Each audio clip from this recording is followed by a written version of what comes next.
नमस्कार सर्वांना. तर आम्ही आज बाहेर फिरायला चाललो होतो आणि कितीतरी दिवसांनी 8 दिवसातून एकदा तरी किंवा महिन्यातून 15 दिवसातून एकदा तरी आम्ही घराच्या बाहेर पडतो आणि चला तर बघावं म्हटलं. मागची गाडी कुठं दिसते का नाही, तर ते काही लई लांब होते, ते काही दिसत नव्हते. पाठीमागं होता छोटा भाऊ आणि आम्ही पुढं होतो. पाठीमागं छोटा भाऊ आणि मम्मी होती. आणि नंतर मग हे असं हायवेला आलो तरी म्हटलं बघावं आता कॅमेरा फिरवून, आता तरी दिसतात का ते आलेली. हां, तर दिसलेत, चला म्हटलं आता आलेत म्हटल्यावर चला.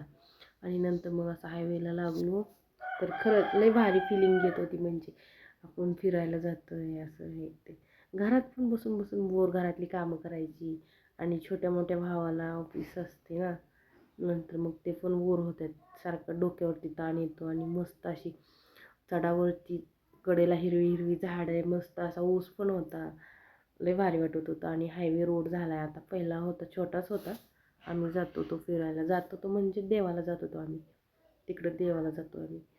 आणि कोण सांगेल का म्हणजे हा इकडचा मार्ग कोणता आहे, म्हणजे कोणत्या मार्गाने आम्ही कोणीकडे गेलो होतो, म्हणजे ज्याच्याकडला भाग आहे ते त्यांना समजणार आहे.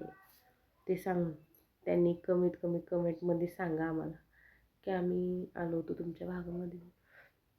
आणि खरंच लय भारी वाटतं. असं मस्त आभाळ आलेलं होतं आणि पावसाचं वातावरण होतं. नंतर मग असं बाहेर फिरायला छान हवा सुटलेली होती, मस्त वाटतं भारी गाडीवरती फिरायला. आणि नंतर मग पाठीमागं गाड्या होत्या आणि आम्हाला वळायचं होतं इकडं पुढच्या रोडला. मग असं इकडं तिकडं बघितलं आणि फिरलो म्हणजे वळलो. आणि इकडं हॉस्पिटल होतं, नंतर एक मोठासा बंगला होता आणि आजीबाईंचं काहीतरी तिकडं काम चाललेलं होतं, ते नाही दिसलं तुम्हाला त्यामध्ये. आणि ते बघा मम्मी आणि छोटा भाऊ ते गेला पुढं. चला म्हटलं त्यांना पुढं जाऊ द्यावं आपण, त्यांच्यासमोरून म्हणजे त्यांच्या पुढं किती वेळ झाला आहे आणि त्यांना पण थोडंसं पुढं जाऊ द्यावं. मग नंतर आम्ही पण स्पीड वाढवलं आणि वडापाव खायला उतरलो. तर भाऊ म्हटला चल, किती दिवसातून आलो आहे म्हटल्यावरती वडापाव तर खाल्लाच पाहिजे.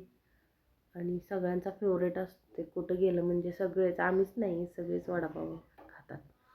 तर मग काय घेतलं, असं वडापाव दिलं त्यांनी आणून, आम्ही बसून खाल्लं मस्तपैकी.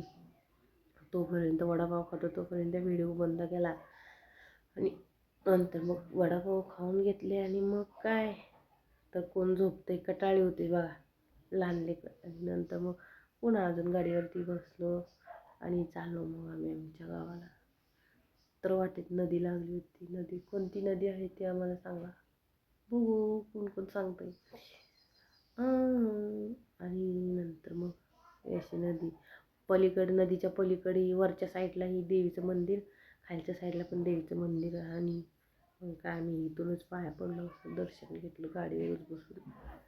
आणि नंतर मग पाणी बघा, उन्हाळा दिवस आहे तरी पण आभाळ आले, थोडंसं पावसाचं वातावरण झालं आहे, पण पाणी थोडं कमीच आहे. बंद करून ठेवलेत, दरवाजे बंद केले त्यामुळे पाणी जास्त दिसतंय ना. आणि नंतर मग काय थोडंसं थांबलो पुढच्या गावात आणि मग काय थांबलो आणि पप्पासाठी वडापाव घेतले. नंतर अजून निघालो. तर कसा वाटला व्हिडिओ नक्की कमेंटमध्ये सांगा. तर बाय बाय.